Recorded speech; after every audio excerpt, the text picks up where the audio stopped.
எல்லாரும் நல்லா சிரித்து சந்தோஷமாக வந்திருக்கீங்க. ரொம்ப சந்தோஷம். நம் வார்த்தைக்குள்வதாக போவதற்கு முன்பதாக ஒரு சிறிய கேள்வி. யாரெல்லாம் இங்கே தேவனால் ஆசீர்வதிக்கப்பட்ட மக்கள் நம்புறீங்க? ஆமென். இப்போ நான் அப்படியே ஒரு மைக்கை கீழே கொடுத்து ஒருத்தர்கிட்டயா அப்படியே மைக் போக போக என்ன ஆசீர்வாதம் சொல்லுங்கள் அப்படின்னு கேட்டால், ஒரு ஆசீர்வாதம் இன்னொரு ஆசீர்வாதம் மாதிரி இருக்காது. எல்லாரும் தனித்தனியாக ஒன்று என்ன பண்ணுவீங்க சொல்லுவீங்க.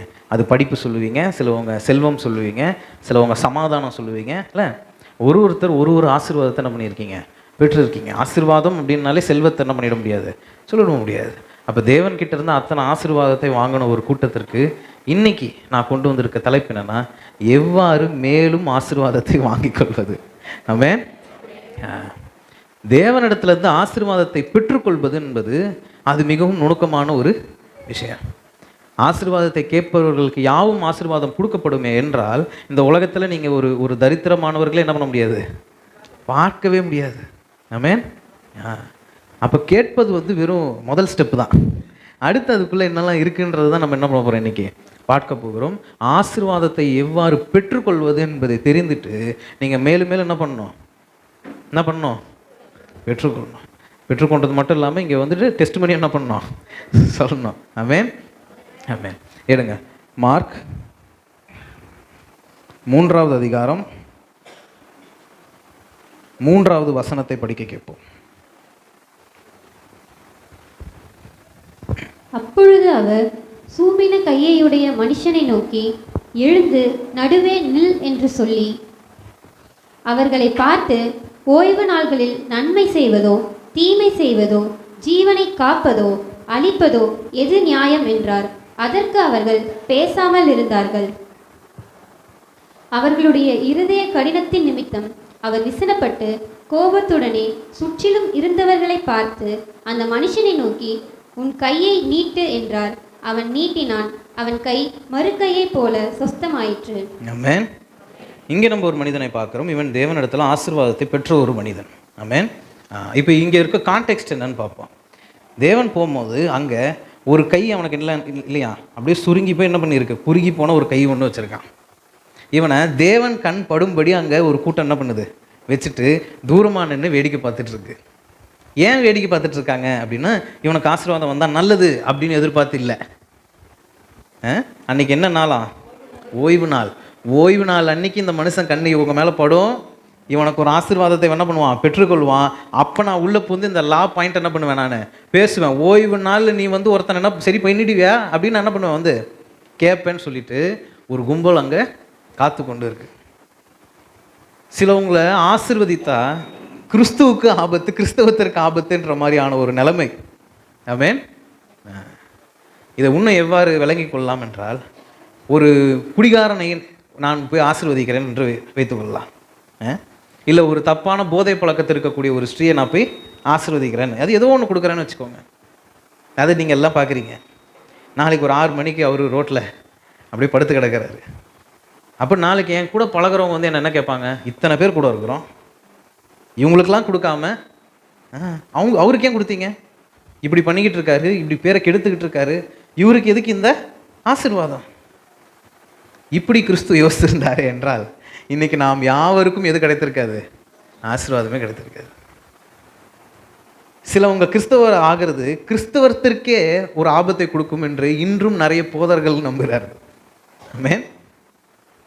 ஒரு ஒரு ஒரு சிலுவை செயின் போட்டிருப்பாங்க. அப்போ பார்க்குறவங்க எல்லாருக்கும் என்னன்னு தெரியும், அவங்க யார், கிறிஸ்தவம் தெரியும். அவங்க பேசுகிற வார்த்தையை வெளியில் இருக்க 4 பேர் கேட்பாங்க.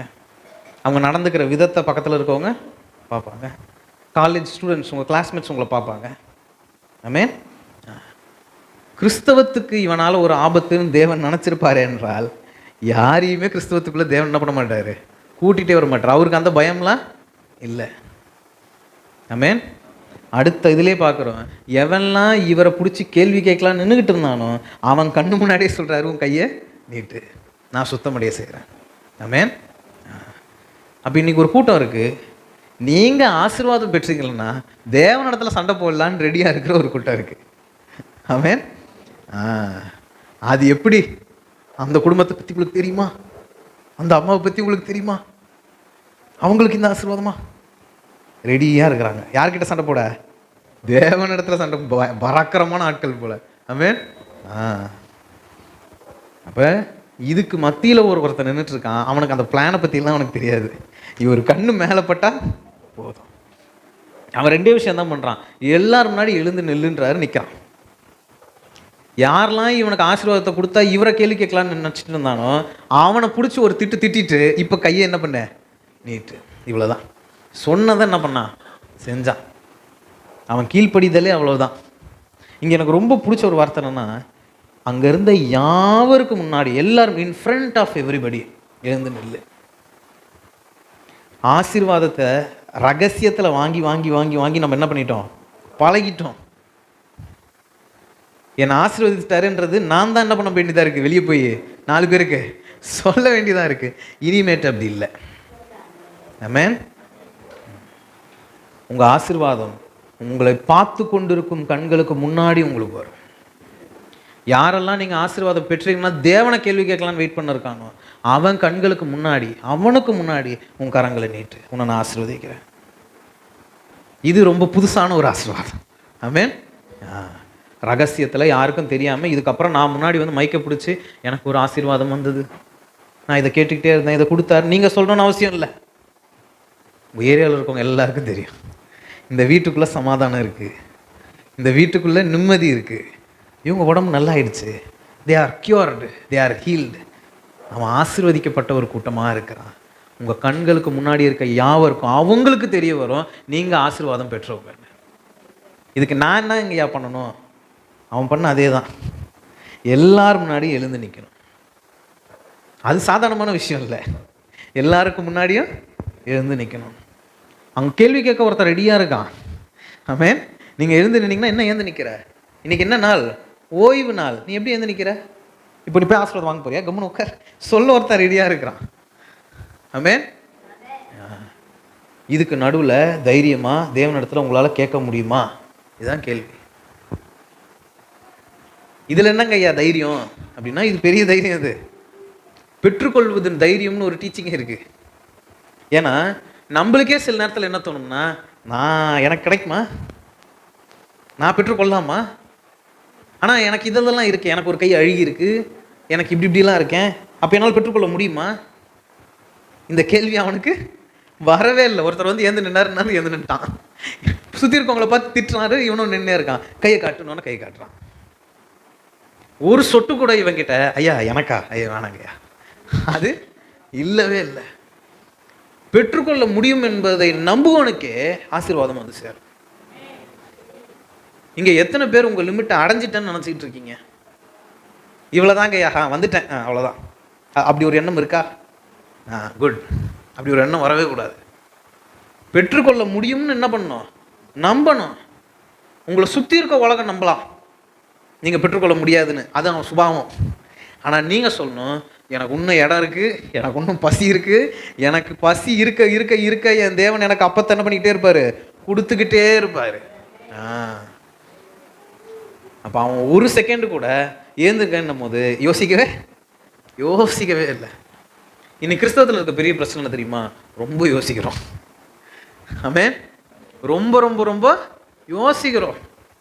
யோசிக்கிறதுல என்னங்க தப்பு அப்படின்னா, தேவனை மிஞ்சி என்ன பண்ணுறோம், நம்ம யோசிக்கிறோம். இந்த இடத்துக்கு அப்ளை பண்ணுன்னு சொல்லியிருப்பாரு, அந்த இடமா இருங்க பார்க்குறேன், யூடியூப் எடுத்து அதெல்லாம் ஃபுல்லாக போட்டு பார்த்து நம்ம ஒரு கணக்கெல்லாம் எடுத்து இதை விட இது நல்லா இருக்கே, இந்த இடமா, இந்த இடத்துக்கு போனால் அவன் இவ்வளோ தானே கொடுப்பான், எனக்கு இஎம்ஐ இவ்வளோ வருது. ஆமென். அப்போ கணக்கு போட தெரியுது நம்மளுக்கு. ஆசீர்வாதத்தை பெற்றுக்கொள்ள முதல் ஸ்டெப் பிளைண்ட் ஃபெய்த், கண்மூடித்தனமாக நம்புவது. ஆமென்.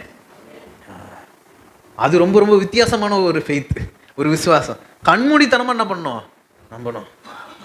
உங்களுடைய ஞானமோ உங்களுடைய நண்பர்களுடைய அட்வைசஸோ உங்களுக்கு முன்னாடி நடந்து போயிருப்பாங்கல்ல, அவங்க எங்கே விழுந்தாங்கன்றதெல்லாம் உங்ககிட்ட என்ன பண்ணியிருப்பாங்க, சின்ன வயசுலேருந்து உட்காந்து சொல்லியிருப்பாங்க. அதோடைய பயமோ இந்த கணக்கெல்லாம் உங்களை என்ன பண்ணக்கூடாது, நிறுத்தக்கூடாது.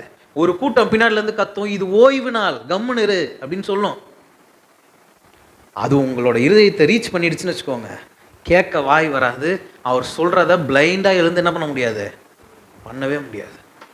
ஆமென்.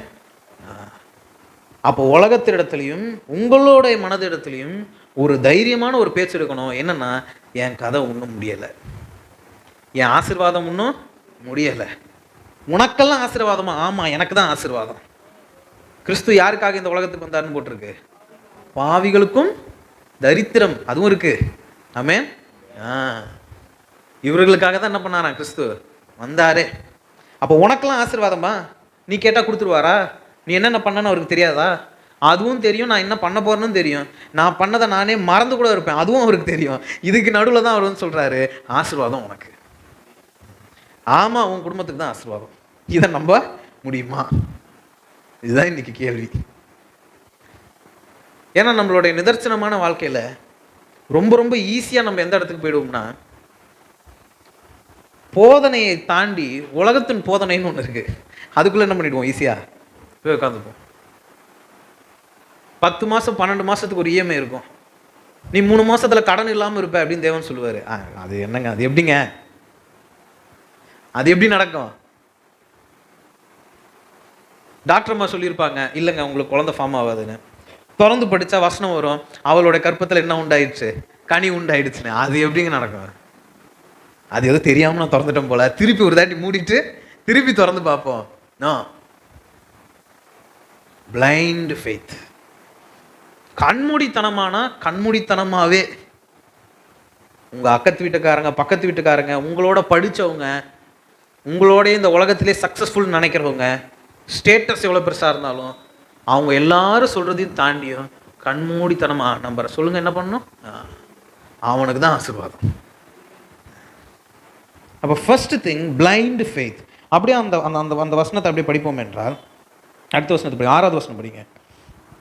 உடனே பரிசேயர் புறப்பட்டு போய் அவரை கொலை செய்யும்படி அவருக்கு விரோதமாய் ஏரோதியரோடே கூட ஆலோசனை பண்ணினார்கள். ஆமென்.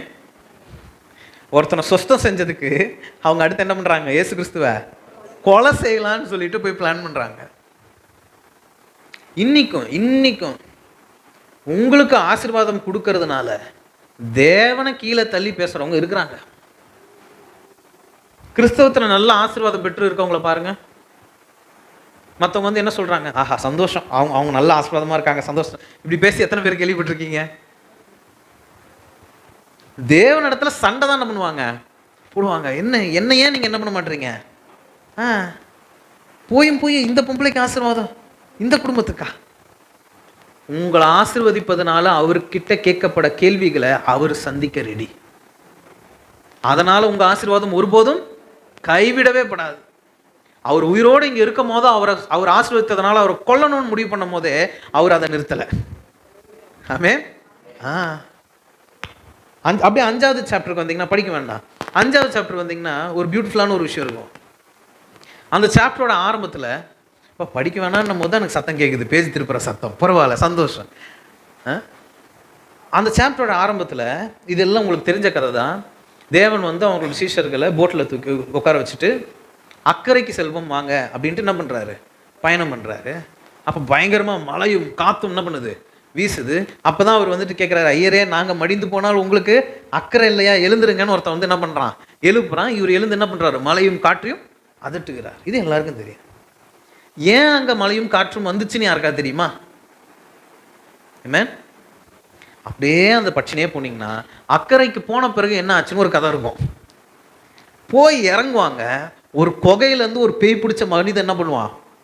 வராக்கரமாக பயங்கரமாக ஓடி வருவான். அவன் கால்லையும் கையிலையும் செயின் போட்டு கட்டி வச்சிருந்தா அதை உடச்சிருவானா. இரும்பு என்ன பண்ண முடியாதான்? அவனை அடக்க முடியாதான், அதெல்லாம் உடச்சி போட்டுருவானா. 4 பேர் வந்தாலும் அவனை என்ன பண்ண முடியாதான்? அடக்கவே முடியாதான். இப்படி ஒரு பராக்கிரமான ஒரு மனிதன். அவனுக்குள்ள பிசாசு என்ன பண்ணுது? அவனை ஏவுது. இவன் ஓடி வந்து காலில் விழுந்து, என்னை எப்படியாவது என்ன பண்ணுங்க, காப்பாத்துங்க. உங்க வாழ்க்கையில தேவன் உங்ககிட்ட வராரு, உங்களுக்கு ஆசீர்வாதத்தை கொண்டு வர போறாருன்னா, முதல் சிம்டம் என்ன தெரியுமா? மழையும் காத்தும் புயலும் என்ன பண்ணோம்? வீசும். ஏதாவது ஒரு வகையில உங்களுக்கு வர ஆசீர்வாதம் திரும்பி போயிடாதா? ஏதாவது ஒரு வகையில நீங்க அந்த இடத்தை எட்டாம நீங்க விட்டுடுவீங்களா? விரஸ்தி வந்து போதும், என்ன இப்போ ஜாம் பண்ணி சும்மா எப்ப பார்த்தாலும் ஜாம் பண்ண ஒரு விரக்தி வந்து இவனை நிறுத்திடாதா? நல்ல இந்த ஸ்ப்ரிண்ட் ரன்னர்ஸ், ஒலிம்பிக் ரன்னர்ஸ் எல்லாம் கூப்பிட்டு இன்டர்வியூ எடுத்திங்கன்னா அவங்க எப்பயுமே சொல்கிறது, இந்த கடைசி விட்டு ஓடுறது இருக்குது பார்த்தீங்களா, அதுதாங்க என் கஷ்டம்.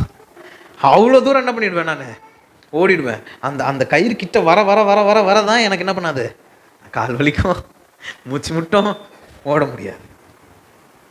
அப்போ கண்ணு முன்னாடி ஜெயத்தை பார்க்கக்கூடியவனே கிட்ட ஓட ஓட அவனுடைய பலன் அவனை விட்டு போகுமே என்றால் உங்களுக்கும் எனக்கும் எப்போ ஆசீர்வாதம் வரும்னே தெரியாது.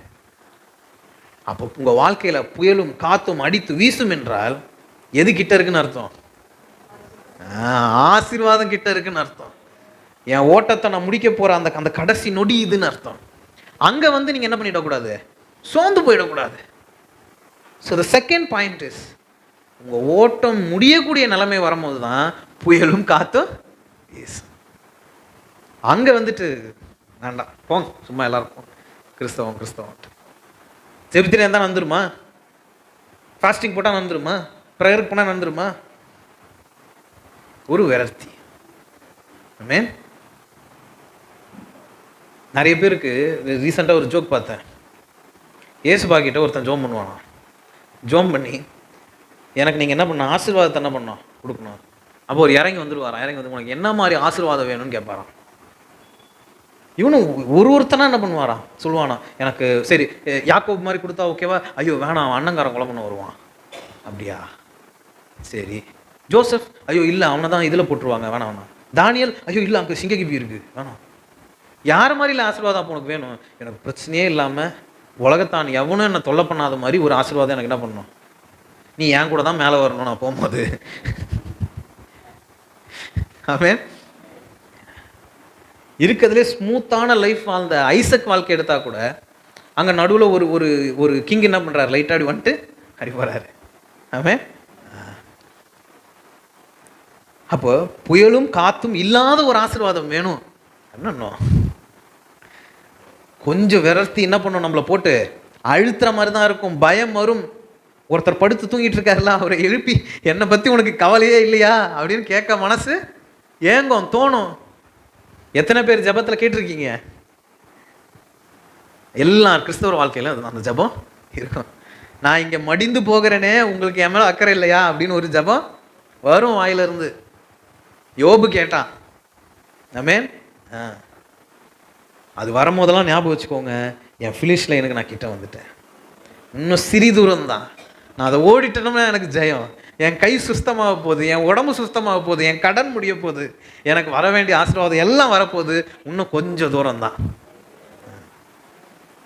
இப்போ ரெண்டாவது மெயின் விஷயம், ஆசீர்வாதத்தை பெற்றுக்கொள்ளணும்னு நினைக்கிறீங்களா, ஓட்டத்தில் நீங்கள் ஓடுற ஓட்டத்தில் விரக்தியை கொண்டு வந்துடாதீங்க. இன்னும் கொஞ்சம் தூரம் அப்படியே என்ன பண்ணுங்க, மூச்சை பிடிச்சிட்டு ஓடி வந்துடுங்க. ஆமென். அப்போ கிறிஸ்தவ வாழ்க்கையில் எக்கச்சக்கமான குடும்பம் எந்த இடத்துலயே நின்றுடும்னா இங்கே தான். 5 வருஷம் ஓடி இருப்பாங்க, 6 வருஷம் ஓடி இருப்பாங்க. தோ வந்துட்டேன்னும் போது எனக்கு கொஞ்ச நேரம் ரெஸ்ட் வேணும், என்னை யாரும் டிஸ்டர்ப் பண்ணாதீங்க, எனக்கு கொஞ்ச நேரம் என்னை விட்டுருங்க. எத்தனை பேர் வாழ்க்கையில் இது நடந்திருக்கு? நம்ம ஒருத்தவங்களுக்கு ஒரு போதனையை போய் சொல்லுவோம், கிறிஸ்துவ போதனையை என்ன பண்ணுவான், எப்பா ஒன்றும் இல்லை ஜெபி, இல்லை நானும் ஜெபிக்கிறேன், இல்லை இந்த ப்ரேயருக்கு வா, ஏதோ ஒரு கிறிஸ்தவ போதனை என்ன பண்ணுவோம் போய் சொல்லுவோம். அவங்க கிட்டேருந்து வர அடுத்த வார்த்தை என்ன தெரியுமா இருக்கும், இப்போ இதெல்லாம் சொல்லிட்டு இருக்கேன், என்ன கொஞ்ச நேரம் விடுங்க கம்முன்னு. கேட்டிருக்கீங்களா? எல்லாரும் தலையாட்டுருக்கீங்க. தலையாற்ற எல்லாரும் இதை சொல்லி இருக்கீங்களா? It's okay. அப்போ விரக்தியாக என்ன பண்ணிடக்கூடாது, விட்டுடக்கூடாது. ஆமென். அன்பிலீஃப், ஃபெய்த்தை ஒழுங்காக வைக்க முடியாத ஒரு இடத்த என்ன பண்ணிடக்கூடாது, போயிடக்கூடாது, தொற்றக்கூடாது. இங்கே அடுத்து நம்ம ஒரு உதாரணம் பார்க்குறோம். மார்க் 9 எடுங்க, 9:14 20 வரைக்கும் படிக்க கேட்போம்.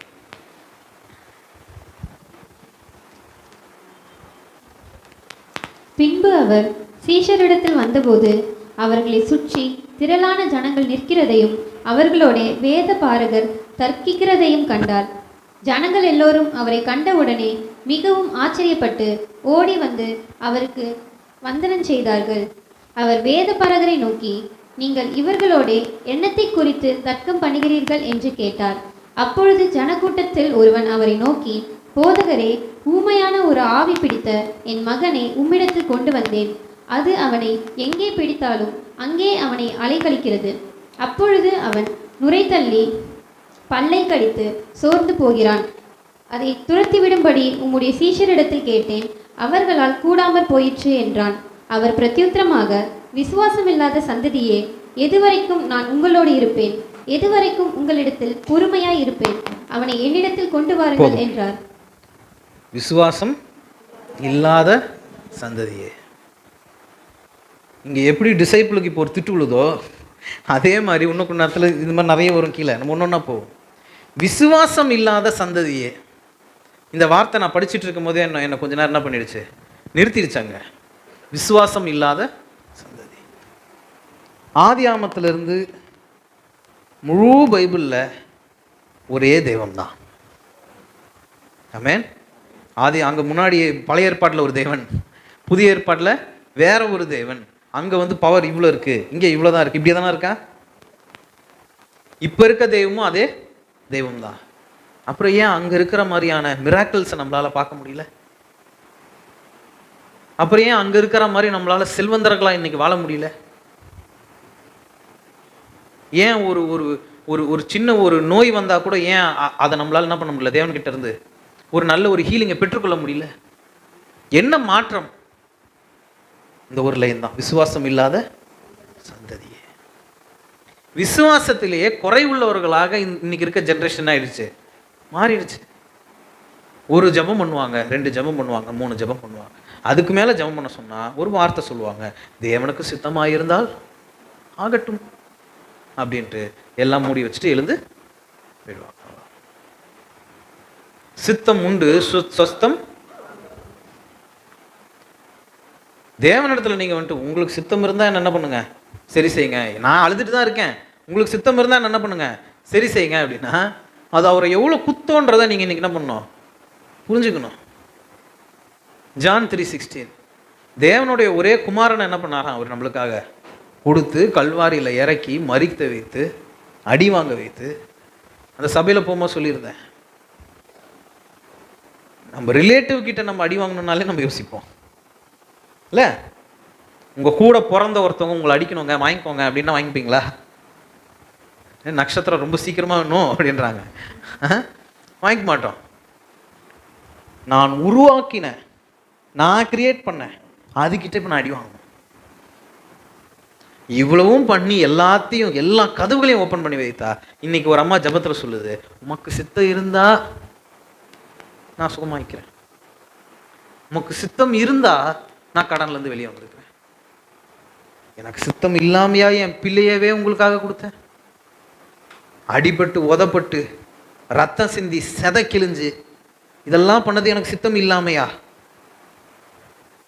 அழுகைகளையும் கடன்லயே நீ வாழணும்னு சொல்லியா நான் என் பையனை கொடுத்தேன்? அப்போ அன்பிலீஃப், விசுவாசம் இல்லாம ரொம்ப ஈஸியாக அதுக்குள்ளே நம்மளை என்ன பண்ணிடும், கொண்டு போயிடும். ஒரு கடினமான ஒரு சூழ்நிலை வரட்டுமே, ஒரு 5 நாள் தாக்கு பிடிக்கலாம், அதுக்கப்புறம் என்ன ஆகிடுவோம், அவ்வளோதான். சரி அவர் ஒரு கடன் தருவார், நீ ஏன் ஒரு நம்பர் என்ன சொல்லு, அந்த இடத்துக்கு என்ன பண்ணிடுவோம், போயிடுவோம். ஆமென். எதுங்க உங்களை அந்த விசுவாசம் இல்லாமையா மாக்குறது எது அப்படின்னா, அப்படியே இதுக்கு கீழே வந்தால் எல்லாமே இருக்கு. படிங்க 21 படிங்க. அவர் அவனுடைய தகப்பனை நோக்கி, இது இவனுக்கு உண்டாகி எவ்வளவு காலமாயிற்று என்று கேட்டார். அதற்கு அவன், சிறுவயது முதற்கொண்டே உண்டாயிருக்கிறது. இவனை கொல்லும்படிக்கு அது அநேகந்தரம் தீயிலும் தண்ணீரிலும் தள்ளிற்று. நீர் ஏதாகிலும் செய்யக்கூடுமானால் எங்கள் மேல் மனதிறங்கி எங்களுக்கு உதவி செய்ய வேண்டும் என்றான். வந்துருச்சு அது, நீர் ஏதாவது செய்யக்கூடும். அவர் உடனே அந்த பாயிண்ட்டை பிடிக்கிறாரு பாருங்க. அடுத்த வசனம் படிங்க. இயேசு அவனை நோக்கி, நீ விசுவாசிக்க கூடுமானால் ஆகும், விசுவாசிக்கிறவனுக்கு எல்லாம் கூடும் என்றார். ஆமென். விசுவாசிக்கிறவனுக்கு எல்லாம்.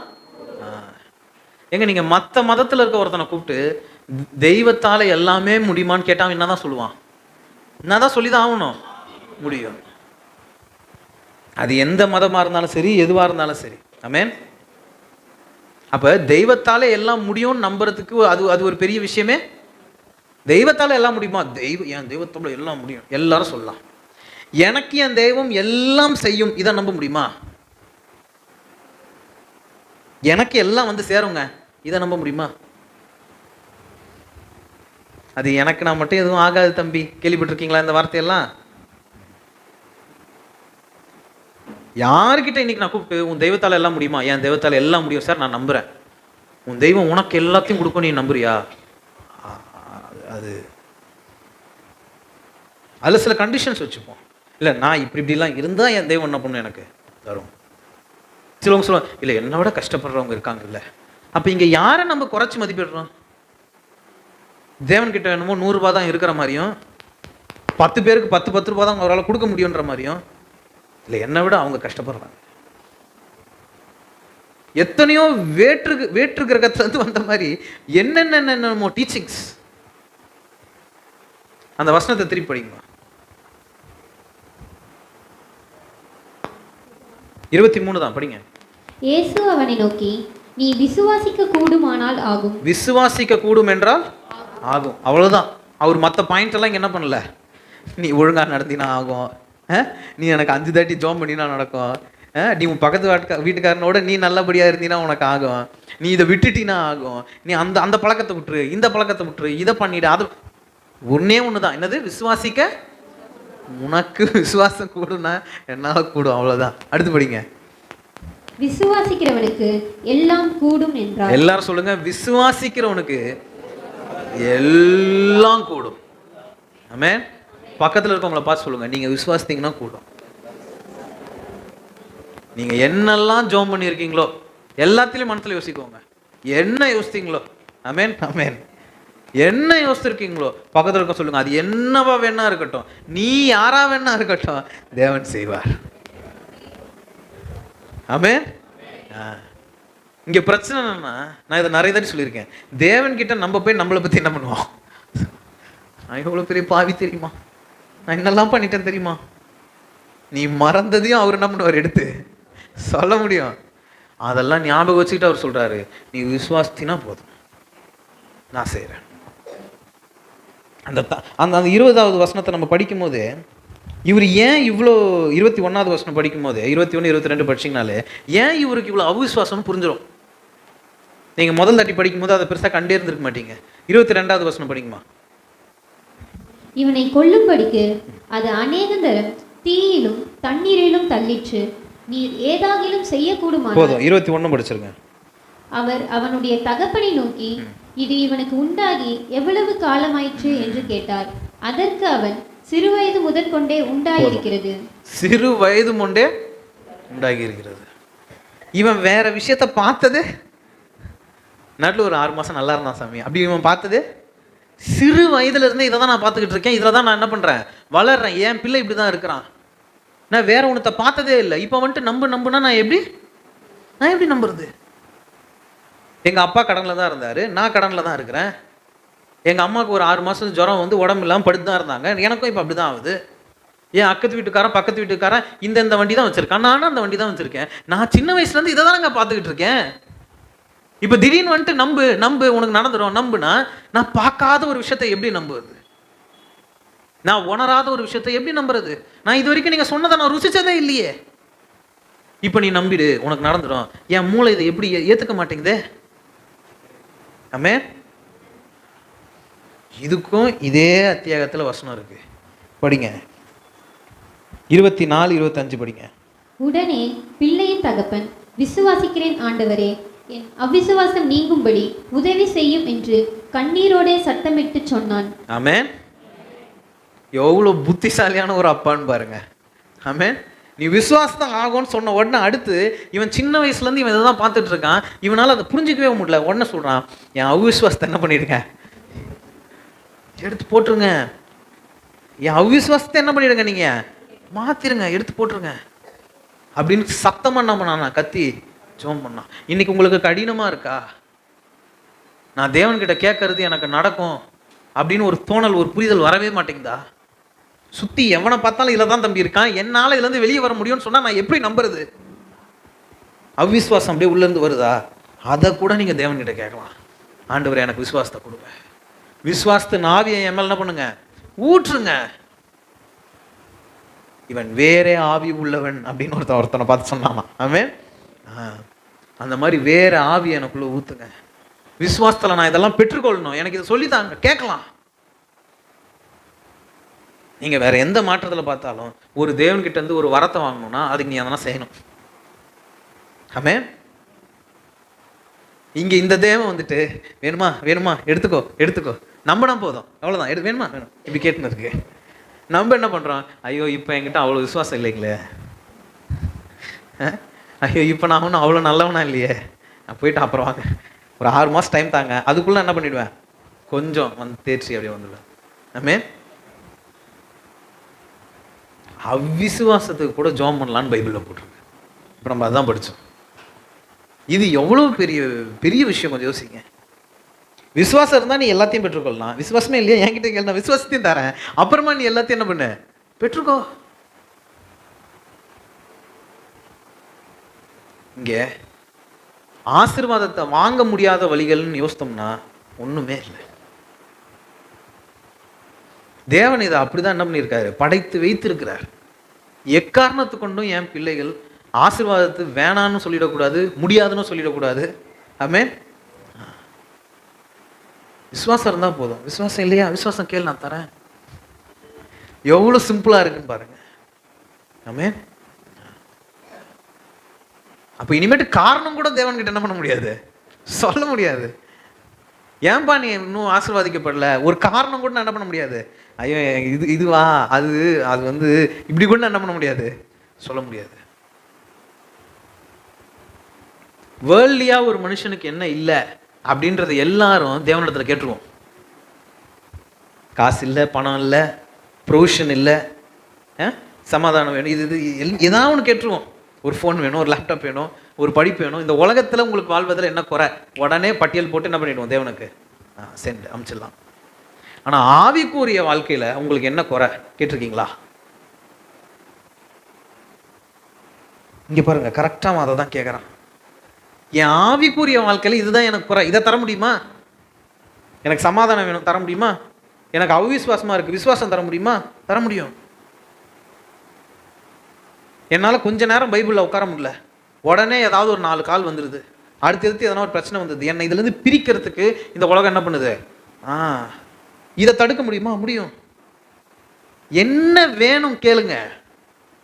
ஆவிக்குரிய விதத்தில் வளராதவன் உலகத்தின் விதத்தில் வரல வேணும்னா எப்படி முடியும்? ஒரு பாஸ்டர் அவரோட இதை பார்த்து கேட்பாரு, இங்கே இருக்கவங்க எல்லாருக்கும், பாஸ்டர் கேட்டது கேட்குறேன், நான் கேட்டது இல்லை, இங்கே இருக்கிறவங்க எல்லாருக்கும் அவங்க ஜோம் பண்ணது எல்லாம் கிடச்சிருச்சுன்னா அடுத்த வாரம் சபைக்கு யாரெல்லாம் வருவீங்க அப்படின்னு கேட்டாராம். ஆமென். அப்போ ஆவிக்குரிய ஃபவுண்டேஷனில் என்ன பண்ணணும், ஸ்ட்ராங் ஆகணும். நீங்கள் ஸ்ட்ராங் ஆகிட்டீங்கன்னா அடுத்து பூமிக்குரியதெல்லாம் என்ன பண்ணுவோம், வெரி வெரி ஈஸி. தேவன்கிட்ட கேட்டால் என்ன பண்ணிக்கிட்டே இருக்கோம், வந்துக்கிட்டே இருக்கோம். நேற்று நானும் போதகர்லாம் உட்காந்து பேசிகிட்டு இருக்கும்போது இதான் பேசிகிட்டு இருந்தோம். கேட்டால் கிடச்சிருதுப்பா அப்படின்னு ஆச்சரியமாக சொல்லிட்டு இருந்தேன் அவர்கிட்ட. ஏதோ ஒரு மூலியமாக கிடச்சிருது, யார் மூலியமா வந்துடுது, எங்கேருந்தோ வந்துடுது. ஆவிக்குரிய விதத்தில் என்ன குறைபாடு இன்னைக்கு யோசிங்க. என்ன ஒழுங்காக ஜோம் பண்ண முடியலையா, கில்ட்டியாக இருக்கா? அது நிறைய பேருக்கு இருக்கும். என்ன இருக்கும், கில்ட்டியாக இருக்கும். கில்ட்டினா என்ன தமிழில்? குற்ற மனசாட்சி. எப்படி பேர் வச்சுருக்காங்க பாரு தமிழில், குற்ற மனசாட்சி. நீங்கள் பண்ண தப்பு உங்களுக்கு ஞாபகம் வருதா? நீங்கள் பண்ண பாவம் உங்களை ஜோம் பண்ண விட மாட்டேங்குதா? எங்கே நீங்கள் லேக் ஆகுறீங்க? உங்கள் குடும்பம் உங்கள் கூட ஆவிக்குரிய விதத்தில் நிற்க மாட்டேங்குதா? எது உங்களை நிப்பாட்டுது? ஆவிக்குரிய கிஃப்ட்ஸ் என்ன பண்ணுங்க தேவன் இடத்துலேருந்து முதல்ல அதை கேட்டு வாங்கிட்டு அடுத்ததெல்லாம் ஈஸி. சாலமன் பார்க்குறோம், ஞானவான். நான் இதை அடிக்கடி சொல்லியிருக்கேன் சபையில். எவ்வளோ ட்ரிக்ஸை கேட்டான் பாருங்க ஆசீர்வாதத்தை. நான் வந்து ரொம்ப விஸ்டமேட்டிக்கான ஒரு பர்சனாக இருக்கணும்னு அவன் ஜோமே பண்ணவே கிடையாது. எனக்கு ஞானம் கொடுங்க, நான் இந்த உலகத்தில் நல்லா வாழணும் அப்படி கேட்டானா? என்ன கேட்டான்? நான் இவங்க எல்லாரையும் நல்லா, நீங்கள் என்கிட்ட கொடுத்த பொறுப்பை நான் நல்லா பண்ணேன், எனக்கு கீழே இருக்கக்கூடிய பீப்புளை நான் நல்லா வழி நடத்த, எனக்கு ஞானத்தை கொடுங்க. பெரிய பணக்காரன் ஆகிட்டான். ஆமென். அப்போ இங்கே நம்ம நிறைய இடத்துல பண்ணுற குறை என்னன்னா, ஆசீர்வாதத்தை பெற்றுக்கொள்ளும் போது நம்ம பண்ணக்கூடிய பெரிய குறை என்னன்னா, வெறும் உலகத்தின் படியில் நம்மளுக்கு என்ன இல்லையோ இதை மட்டும்தான் பட்டியல் போட்டு கேட்குறோம். அந்த பட்டியலில் முதல் 3 வந்து உங்கள் ஆவிக்குரிய வாழ்க்கையை ஸ்ட்ராங் ஆக்க வேண்டியது இருக்கணும்.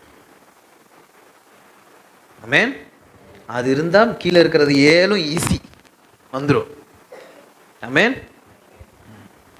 அப்போ ஆசீர்வாதத்தை பெற்றுக்கொள்ள முடியாதபடி இன்னைக்கு நீங்கள் இருப்பீங்களா, இயேசு உங்களை பார்த்து கேட்குறாரு, ஆவிக்குரிய விதத்தில் நீ 100க்கு 100 ஆயிட்டியா? இல்லை இன்னும் காற்றும் புயலும் அடிக்கும் போது தூங்கின்னு இருக்கிற எழுப்பி, நான் இங்கே சாவ கிடக்கிற நீங்கள் தூங்குறீங்களே உங்கள் கண்ணுக்கு தெரியலையா? அங்கே தான் இருக்கிறோமா? ஆமென். பிள்ளை உயிருக்கு போராடின்னு இருக்கான். அவங்க அப்பா கிட்ட இவர் சொல்ற வார்த்தை என்ன? நீ விசுவாசிக்கிறியா? அப்ப அங்க அவர் எதுக்கு மதிப்பு கொடுக்குறாருன்றதை நீங்க என்ன பண்ணணும், விளங்கிக்கணும். விசுவாசம் மிகப்பெரியது. அது எதை வேணா என்ன பண்ணிடும், தூக்கி போட்டு உடச்சிடும். ஒன்றும் உங்களை என்ன பண்ண முடியாது, நிறுத்தவே முடியாது. இப்போ 3வது வெரி இம்பார்ட்டன்ட் பாயிண்ட், ஸ்பிரிச்சுவலி நீங்கள் எங்கே இருக்கிறீங்க? நீங்கள் கேட்குற ஜெபத்தை நீங்கள் நல்ல விதமாக ரிசீவ் பண்ணிக்கக்கூடிய இடத்துல நீங்கள் இருக்கீங்களா?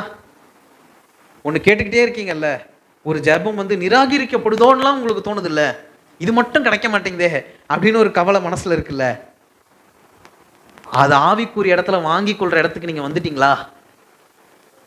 அதை இன்னைக்கு கேளுங்க. எந்த விதத்தில் என் விசுவாசம் குறைவுள்ளது, அதை நிறைவாக்குங்க ஆண்டவரேன்னு கேளுங்க. பெற்றுக்கொள்ளும்படி எனக்கு அவிசுவாசத்தை போக்குங்கன்னு கேளுங்க.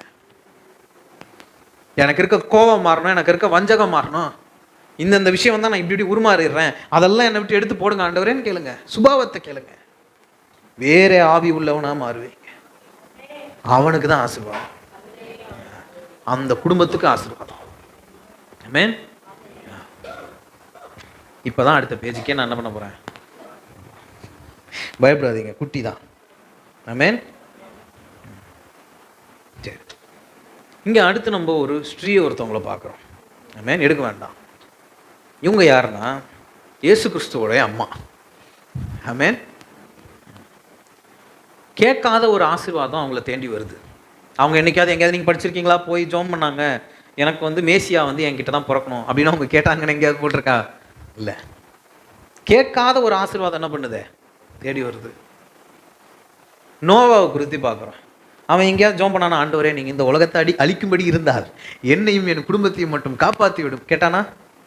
அவன் கேட்காத ஒரு ஆசீர்வாதம் அவனை தேடி வருது. இந்த மாதிரி பைபிளில் 1000 பேரை நீங்கள் பார்க்கலாம். கேட்காத ஆசீர்வாதம் அவனை தேடி ஒரு தாட்டியும். அதுக்கு முன்னாடி இருக்க வசனம் மேக்சிமம் என்னவா தெரியுமா இருக்கும், தேவன் பார்த்தாரு, அவன் கண்ணில் பட்டா. ஸ்ரீலேயே மிக ஆசீர்வதிக்கப்பட்ட ஒரு ஸ்ரீ அப்போ இருந்த பாப்புலேஷனில் இவன் தான் ஒழுங்கா இருக்கான். ஆமென். ஒரு அழகான ஒரு ஜெபம் இருக்கு, நான் கேட்க மறந்த ஆசீர்வாதத்தை எனக்கு தாரும் ஆண்டவரே. ஆமென். நான் கேட்க மறந்த ஆசீர்வாதத்தை எனக்கு தாரும் ஆண்டவரே. இன்னைக்கு போய் அதையும் ஜெபிங்க. அந்த ஆசீர்வாதத்தை எப்படி திரும்ப பெற்றுக்கொள்ளணும்? அதுக்கு எலிஜிபிலிட்டியே இல்லை.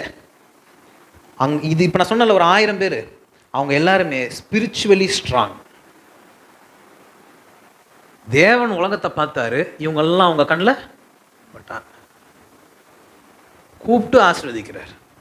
ஒரு தாட்டி ஜெபிக்கல, ஒரு தாட்டி அந்த ஆசீர்வாதத்துக்காக ஃபாஸ்டிங் போடல, ஒரு தாட்டி கதறலை, எதுவும் இல்லை. கூப்பிட்டு இதுதான் இந்த ஆசீர்வாதத்தை நான் உன் மேலே வைக்கிறேன், உன் மூலியமாக தான் நான் என்ன பண்ணுவேன். ஆபிரகாம் ஜெபம் பண்ணானு எங்கேயாவது பார்த்தீங்களா? இல்லையே. நீங்க கேட்க மறந்த ஆசீர்வாதம் உங்களை நோக்கி வந்து கொண்டு இருக்கிறது. உங்க குடும்பம் எதை கேட்க மறந்துச்சோ அதை கூட தேவன் தர ரெடி. அவர் இருதயத்து பின்னாடி ஓடுங்க. குறைவை மட்டும் கேட்டுக்கிட்டே இருந்தோம்னு வச்சுக்கோங்களேன், நம்ம நிறைவாகிறது வந்து ரொம்ப டிஃபிகல்ட். நிறைய பேர் சொல்லுவாங்க பார்த்தீங்களா, குறைவு இருந்தால் தான் தேவன் இடத்துல நம்ம ஓடுவோம், குறைவு இருந்தால் தான் தேவன் இடத்துல நம்ம ஓடுவோம். அப்படி ஒரு கணக்கை ஒன்றும் தேவன் என்ன பண்ணல, வச்சுக்கிட்டுலாம் இல்லை. நீங்கள் யாவரும் ஆசீர்வதித்து இருக்க வேண்டும் என்பதுதான் அவருடைய விருப்பம். அதில் மாற்றுக்கருத்தை என்ன பண்ணக்கூடாது, இனிமேட்டு இருக்கவே கூடாது. ஆமென். அப்போது ரொம்ப ஈஸியாக அந்த தகப்பன் கிட்ட அவர் அவ்வளோ பெரிய விஷயத்த சொல்லிட்டு போயிட்டார். நீ விசுவாசத்தினா அவ்வளோதான், நீ விசுவாசத்தினா போதும். நீங்கள் ஸ்பிரிச்சுவலி உங்கள் குடும்பத்தை மட்டும் நீங்கள் ஸ்ட்ராங் பண்ணுங்கள். ஃபேமிலி ப்ரேயர் இருக்கிறீங்களா? உங்கள் பசங்களுக்கு நீங்கள் எடுத்து சொல்கிறீங்களா? எந்த விதமான போதனையை உங்கள் பசங்களுக்கு நீங்கள் சொல்கிறீங்க? உங்களுக்கு எந்த விதமான போதனை கொடுக்கப்பட்டுச்சு? சின்ன வயசில் பாஸ்டர் ஐயா அவரோட அப்பாவை பற்றி எங்களுக்கு சொல்லும் போது முதல்ல சொல்கிறது என்னென்னா, சபையில் எவனா ஜோம் பண்ணும்போது கண்ண முடியலன்னா இறங்கி போய் டொப்பு நடிப்பார். அதெல்லாம் நிறைய சொல்லியிருக்காரு. ஆமென். வைராக்கி, கிறிஸ்தவ வைராக்கி, அதெல்லாம் இன்னைக்கு அவ்வளோதான். அவர் கண்ணை திறந்து பார்த்தாராம், உலகத்தில் இவன் தான்டா ஒழுங்காக இருக்கான், இவன் கிட்ட அந்த ஆசீர்வாதத்தை என்ன பண்ண கொடு, அவ்வளோதான். இன்னைக்கு தேவன் கண்ணை திறந்து இந்த சபையை இப்படி பார்க்குறாரு, ஒரு 10 ஆசீர்வாதம் கையில் வச்சுட்டு பார்க்குறாருன்னா எத்தனை பேர் குவாலிஃபை ஆவீங்க? குட். கை தூக்கணும், உங்களுக்காக நான் ஆசீர்வதிக்கிறேன். அது முழுசாக எங்கேயும் தூக்கப்படலை, எல்லாம் இப்படி தான் வந்துச்சு. பரவாயில்ல, அதையும் தேவன் காண்கிறேன், நான் பார்க்காத கூட தேவன் பார்ப்பார். ஆமென். இப்போ இன்னைக்கு உங்கள் குடும்பத்தையும் நீங்களும் ஸ்பிரிச்சுவலி நீங்கள் ரெடி ஆகுங்க. உலகத்துக்குரியமான ஆசீர்வாதம் உங்களுக்கு வந்து சேரும். உங்கள் குறைவுகள் எல்லாம் நிறைவாக்கப்படும். அவிசுவாசன் ஆவி உங்கள் குடும்பத்தை விட்டு ஓடி போகட்டும். வேறே ஆவி உள்ள ஒரு குடும்பமாக எல்லாம் மாறுவீங்க. உங்களோட ஒரு ஜெபம் நிராகரிக்கப்படாது. ஆமென். இன்னும் ஆசீர்வாதத்தை பெற்றுக்கொள்ளுங்க. நீங்கள் நல்லா இருக்கணும்னு மட்டும்தான் கிறிஸ்துவ என்ன பண்ணுறாரு, இந்த உலகத்துக்கே கொடுத்தாரு. அதனால் இனிமேட்டு ஜோம் பண்ணும்போது இந்த கொஞ்சம் ஆசீர்வாதம் கொடுங்க. உங்களால் முடியும்னா, உங்களுக்கு இஷ்டம் இருந்தால் இந்த வார்த்தையெல்லாம் என்ன பண்ணக்கூடாது, வரவே கூடாது வாயிலிருந்து. எனக்கு விசுவாசம் உண்டு ஆண்டவரே, நீங்கள் செய்வீங்க, நீங்கள் செஞ்சிட்டீங்க, ஆமே நன்றி ஆண்டவரே. வாசனம் சொல்லுது, பெற்றுக்கொண்டேன்னே ஒருத்தன் நம்பி நான் இது சொன்னானா, சோத்திரம் சொன்னானா, அதை தேவன் என்ன பண்ணுறாராம், அங்கீகரிக்கிறாரு. ஆமே. அப்போ உங்களோட ஆவிக்குரிய வாழ்க்கையை நீங்கள் என்ன பண்ணணும், வேற ஒரு இடத்துக்கு என்ன பண்ணணும், கொண்டு செல்லணும். நீங்கள் ரொம்ப உலகத்தின் ஓட்டத்தையே ஃபோக்கஸ் பண்ணிவிட்டு அதிலேயே உங்கள் ஜபம் இருந்துச்சுன்னா நீங்கள் ஒரு நிறைவான ஒரு நபராகவே என்ன பண்ண முடியாது, மாறுறது கஷ்டம், கடினமாயிடும். உங்கள் ஆவிக்குரிய வாழ்க்கை ஓட்டம் என்னைக்கு முழுவதும் அடையுதோ அன்னைக்கு உங்களோட எல்லா ஜபத்தையும் நீங்கள் பெற்றுக்கொள்வீங்க. ஆமென். ஆமென். அப்படியே கண்களை மூடுவோம்.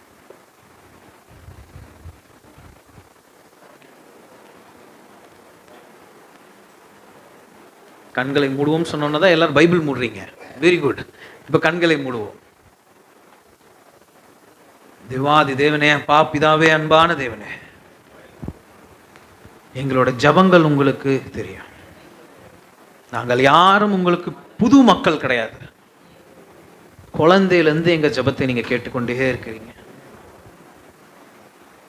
எங்கள் ஜபங்கள் எங்கள் ஆவிக்குரிய வாழ்க்கையிலிருந்து உலகத்தின் வாழ்க்கையாக மாறி இருக்குமே என்றால் இன்னைக்கு நான் அதை திருப்பி கொண்டு வரேன் ஆண்டவரே. ஆவிக்குரிய விதத்தில் எதெல்லாம் என்ன தடுக்குதப்பா உங்களுக்கு தெரியுமே. அவிசுவாசமா, ஆபாசமான வார்த்தைகளா, இந்த உலகத்தை நான் பெருசாக பார்க்குறேனா, பயப்படுறேனா, இல்லை என்னால் முடியாதுன்னு நானே நம்புறேனா, என் ஆவிக்குரிய வாழ்க்கையில் எனக்கு எதிராக எது செயல்பட்டு கொண்டு இருந்தாலும் அதை இயேசுவின் நாமத்தினால இன்னைக்கு நீர் அதை மாற்றி போட மாட்டவர். எனக்கு வேறே ஒரு ஆவியை தாங்க. அவிசுவாசத்திலிருந்து விசுவாசத்தின் ஆவியை எனக்குள்ள ஊற்றுங்க ஆண்டவரே. நான் கேட்டது எல்லாம் எனக்கு வாய்க்க செய்யும் தேவன். விசுவாசம் இருந்தால் போதும், அது ஒண்ணுதான், அவ்வளவுதான். விசுவாசத்தின் ஆவியை எனக்குள்ள ஊற்றுங்க. நான் எங்கெல்லாம் லேக் ஆகிறேன், என் கண்ணுக்கே தெரியாத எந்த விஷயம், எந்த குறைபாடுகள் என் வாழ்க்கையில உள்ளது, காற்றுக்கும் புயலுக்கும் ரொம்ப பயந்துடுறேனா, கிட்ட என் ஓட்டம் ஓடி வரும்போது நின்றுடுறேனா, விரக்தியில இருக்கிறேனா, நீங்க அப்பான்றதை மறந்துட்டேனா, எங்க ஆண்டவரே நான் விழுந்தேன், இன்னைக்கு அதை மாற்றி போடுங்க. உங்க வாய்களை திறந்து உங்க தகப்பன் கிட்ட கேளுங்க. ஆவிக்குற விதத்துல நான் எங்க ஆண்டவரே விழுந்தேன், அவர் உங்களுக்கு காட்டுவார். இப்போ அந்த குறைவை நீங்க நிறைவா எனக்கு மாற்றி தாருங்கள் ஆண்டவரேன்னு கேளுங்க. நான் கேட்க தவறின ஆசீர்வாதத்தை எனக்கு தரக்கூடிய தேவன். நானே மறந்த ஒரு ஆசீர்வாதத்தை கூட என் குடும்பத்திற்கு தரணும்னு தவிக்கக்கூடிய ஒரு தேவன். எனக்கு யாரெல்லாம் எதிரில் நிற்கிறாங்களோ அவங்க கண்களுக்கு முன்னாடி எழுந்து நிற்க வைத்து அப்போ என்ன ஆசீர்வதிக்கிறார். என் சாபங்களை ஆசீர்வாதமாய் அவர் மாற்றி போடுகிறார். என் குடும்பத்திற்கு எதிராக இருக்க அனைத்து ஆவிகளும் இயேசுவின் நாமத்தினால் நான் கடிந்து கொள்கிறேன். என் ஃபைனான்ஸுக்கு எதிராக வேலை செய்து கொண்டிருக்கும் இந்த உலகத்தை இயேசுவின் நாமத்தினால் நான் கட்டுகிறேன். என் மகன் என் மகள் ஆசீர்வதிக்கப்படுவார்கள். என் கையின் பிரயாசம் அப்படியே நடக்கும். 1 மடங்கு போட்டால் 100 மடங்கு எனக்கு வரும். உன்னை ஆசீர்வதிக்கிறதுக்காக தான் என் பிள்ளையவே நான் தவமாக கொடுத்தேன். எனக்கு முழு சம்மதம், நீ ஆசீர்வதிக்கப்பட வேண்டும். நான் யாரோ இல்லை, உன் தகப்பன். ஏதோ தூரத்தில் இருக்க தெய்வன் இல்லை, உன் தகப்பன். உன் அந்தகாரங்கள் எல்லாம் எனக்கு தெரிஞ்சுதான் சொல்றேன், நீ ஆசீர்வதிக்கப்படுவ. என் பிள்ளையே, உன் குடும்பம் ஆசீர்வதிக்கப்படும். இந்த உலகம் என்ன சொல்லுதோ அதை கேட்காத. ஞானவான்கள் என்ன சொல்றாங்களோ நோ, என் தேவன் எனக்கு சொல்லி இருக்கிறார், உன் விசுவாசம் இருந்தால் போதும், உனக்கு தேவையான அனைத்தையும் நான் தருவேன் என்று. உங்கள் ஆசீர்வாதத்தை தடுக்கக்கூடிய சக்தி இந்த உலகத்துல எங்கேயும் கிடையாது. வர வேண்டியது எல்லாம் வந்து சேரும். நல்ல பிதாவே, உம்முடைய நாமத்துக்கு நாங்கள் மகிமை செலுத்துகிறோம். இந்த காலை ஆராதனையில் எங்களை கொண்டு வந்து மகிழ பண்ணினதற்காய் ஸ்தோத்திரம். உம்மை துதிக்கவும், உம்மை பாடவும், உம்முடைய நாமத்தை உயர்த்த, உம்முடைய வார்த்தைகளை கேட்க தெய்வனி தந்த கிருபைகளுக்காய் உம்மை ஸ்தோத்திரிக்கிறேன். ஆண்டவரே, தெய்வ செய்தி கொடுத்த தாசனுக்காய் ஸ்தோத்திரம். கர்த்தர் பலப்படுத்துங்க, கிருபைகளை தாங்க. இன்னும் கர்த்தர் நீர் உபயோகப்படுத்தும்படியாக செபிக்கிறோம். பேசப்பட்ட வார்த்தைகள் எங்கள் ஒவ்வொருவருக்குள்ளும் கிரியை செய்யட்டும் ஆண்டவரே. பல நேரங்களில் நாங்கள் அவிசுவாசத்தோடு கூட இருக்கிறோம் ஆண்டவரே. ஸ்தோத்திரம். அந்த அவிசுவாசங்கள் முற்றிலுமாய் மாற கர்த்தர் எங்களுக்கு வேண்டிய கிருபைகளை நீ தருவீராக. அதில் நாங்கள் பலன் அடைய கர்த்தர் கிருபை தரும்படியாக செபிக்கிறோம். கர்த்தர் நீர் வைத்திருக்கிற நன்மைகளையும் ஆசீர்வாதங்களையும் பெற்றுக்கொள்ள கர்த்தனை கிருபை தரும்படியாக செபிக்கிறேன். வந்த ஒவ்வொருவரையும் நாங்கள் ஆசீர்வதிக்கிறோம் ஆண்டவர். சமாதானத்தோடு கடந்து போக கர்த்தர் கிருபை தாரும். இந்த வாரம் முழுவதும் ஆண்டவர் எங்கள் ஜெப வேளையில் இந்த வசனங்களை தியானிக்க எங்களுடைய விசுவாசத்தை நாங்கள் இன்னும் அதிகரித்து கொள்ள கர்த்தர் நீர் உதவி செய்வீராக. ஹல்லேலூயா. உம்முடைய கிருபைக்கு எங்களை ஒப்பு கொடுக்கிறோம். இயேசு கிறிஸ்துவின் மூலம் வேண்டிக் கொள்கிறோம் எங்கள் நல்ல பிதாவே. என் ஆத்துமாவே கர்த்தரை ஸ்தோத்ரி, என் மூலமே அவருடைய பரிசுத்த நாமத்தை ஸ்தோத்ரி. என் ஆத்துமாவே கர்த்தரை ஸ்தோத்ரி, அவர் செய்த சகல உபகாரங்களையும் மறவார். ஆமென். கர்த்தராகிய இயேசு கிறிஸ்துவின் கிருபையும் பிதாவுடைய அன்பும் பரிசுத்த ஆவியானுடைய ஐக்கியமும் இப்போதும் எப்போதும் கர்த்தருடைய வருகை நாள் வரை நம் அனைவரோடு கூட இருப்பதாக. ஆமென். ஹல்லேலூயா, ஹல்லேலூயா, ஹல்லேலூயா.